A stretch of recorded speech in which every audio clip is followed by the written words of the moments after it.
Okay, parents, your kids are going to turn out just fine. This episode of the podcast is brought to you by FOCO. That's FOCO, F-O-C-O. If you are a parent of a child or teen with ADHD, you know how challenging it can be to keep them focused and engaged. FOCO is the all-natural solution for ADHD, whether it's for school, homework, or just everyday activities. FOCO helps your child or teen stay calm and attentive. Before trying prescription drugs like Adderall that can come with harsh side effects, I recommend you try FOCO. Visit ThinkFOCO, that's ThinkFoco, thinkfoco.com for more information. Welcome to the Your Kids Will Be Fine podcast. I am Dr. Michael Malofsky, board-certified pediatrician, father of 7, grandfather of 3. And as always, here on the podcast, we are here to help parents have less anxiety around making parenting decisions, try to sort through the overwhelming amount of information overload that parents today have to deal with, and help give parents better tools to make confident decisions and decrease our anxiety around how we parent.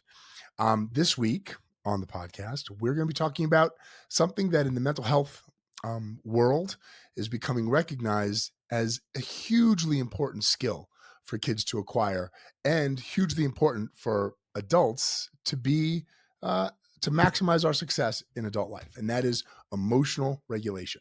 So what do we mean by that? When we say emotional regulation, what we're talking about is a skill. When we say a skill, meaning that some people are born naturally already being good at it because of their temperament and their genetics, and it can be learned and taught and practiced like any skill. But what it is essentially, it's the ability to create space between a stimulant and a response, the ability to resist highly emotional reactions to stimuli that may upset us, and to adjust or to a change in expectations and handle frustration. Now, anyone that's been an adult for any period of time, and especially if you've been a parent, you recognize how important that is to be successful in raising our kids, to be successful in our professional lives, and successful in our relationships. When we teach it to children, it enables children to direct their own behavior towards a goal, despite the unpredictability of the world around them and their own feelings. I've heard professionals and thinkers in the mental health space talk about the centrality and importance of emotional regulation as a skill in really, really, shall we say, really big terms, that it's ultimately the ability to, and the skill of emotional regulation is crime prevention. It's addiction prevention.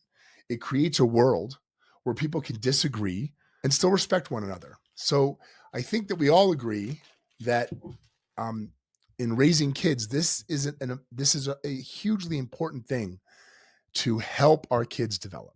So first off, what does this look like in our children?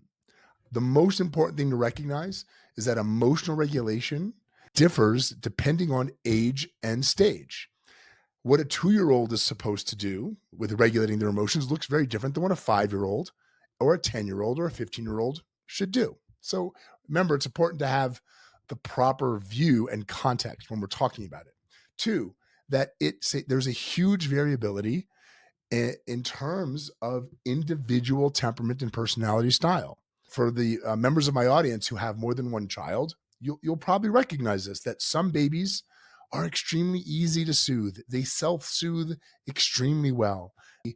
They have a very high threshold for reactivity and frustration.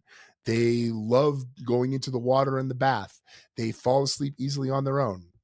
We have 7 kids. We definitely had that experience with not enough of them, probably 1 or 2. And there are children who are extremely reactive and extremely sensitive and become really upset very easily with seemingly small things in their day or environment. So once again, your temperament and your innate abilities here with this skill are very, very important. But because it's a skill, we can model it and we can learn it. And when we want to teach it to our kids, the way you teach any skill to a child is you isolate the skill and you provide practice. When we think of it as a skill, especially when we're talking about helping preschoolers and toddlers, it really helps to change the framework in our minds as parents when we think of it as a skill and not bad behavior. So, what are the actual real world things that parents can do and ways to think about this that help our children along this path? So, one is not avoiding discomfort, uncomfortable situations, or difficult situations with our kids. We all, if you have a big family like mine, if you have 2, 3, 4 kids or more, you know how difficult certain situations can be, and we tend to avoid them because it makes our day easier. And I'm not saying that isn't valid a lot of the time. However, to be able to help our kids in these difficult situations and then navigate them and then be successful and put forth effort at practice getting better is also valuable. So not avoiding difficult situations all the time can provide huge benefits. What are examples of those? In our raising our kids, taking kids to the store, it was always a chore. It was always difficult. We always were navigating difficult situations. And or travel is really hard, but it is a difficult, triggering situations that you can coach your kids through and help them improve.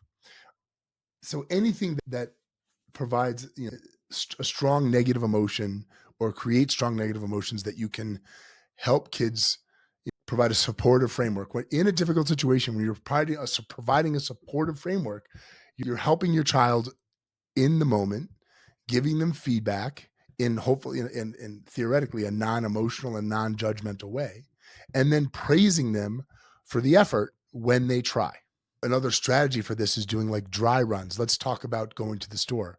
When we finally cued into this after 2 or 3 kids, what we would do with some of our more sensitive kids is we would practice going to the store at times when we weren't under the gun. We didn't have a large laundry list of tasks that had to get done at a certain time, but could just use it as a learning experience and then coaching them in the moment and then praising them for the effort that they put in and trying to do that on a regular basis. Obviously, when we were under the gun, under a deadline, that isn't the ideal time to turn it into a teaching situation.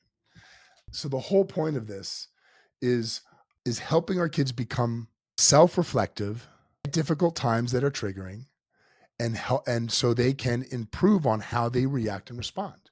So when your child is engaged in a behavior or a meltdown or from something that triggers them, identify where the trigger was, help your child calm down and identify how to fix it. And most importantly, and this is the part that took a long time for me to understand and to change myself, is that so much of how your kids learn how to respond in terms of skills like this, especially emotional regulation, is from observing their parents and observing what's modeled for them at home. So when we, as parents ourselves, model reflective and analytic responses to things that are triggering emotionally, to create more space between trigger and response, and then react in a more regulated and positive way, that is something that trickles down to our kids when they observe that on a regular basis inside the home, and then helps them understand how to reproduce that behavior themselves. It's a great example of how that our kids are our greatest and hardest teachers. Very, very often in our adult lives, we're not really called upon to do these kinds of difficult things until we have kids. And having kids is what really challenges us in these areas and forces us to grow and forces us to learn how to do better for ourselves and thus help our kids. So to recap, emotional regulation is a skill. It can be a superpower that our kids can learn to help them through their entire childhood and adult life, relationships, professional life.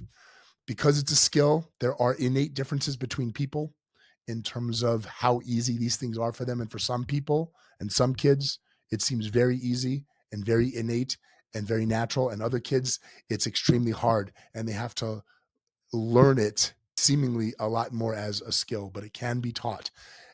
There are strategies and ways to approach your child's emotional difficult times, but not avoiding difficult situations all the time is a really good way to help practice these skills in kids, giving non-emotional and non-judgmental observations, feedback, coaching, and response to help our kids be self-reflective with their emotions, and to most importantly model this reflective, analytic, regulated response at home. And for me, it was something I was never taught as a kid. I had to relearn this as an adult, and I still struggle with it, but it pays dividends with helping your kids develop it at home.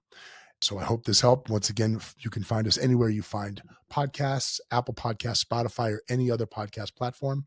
Also find us on YouTube at Your Kids Will Be Fine Podcast. Find us at our website, yourkidswillbefine.com, where you can leave comments and leave suggestions for future shows. We look forward to seeing you guys next week.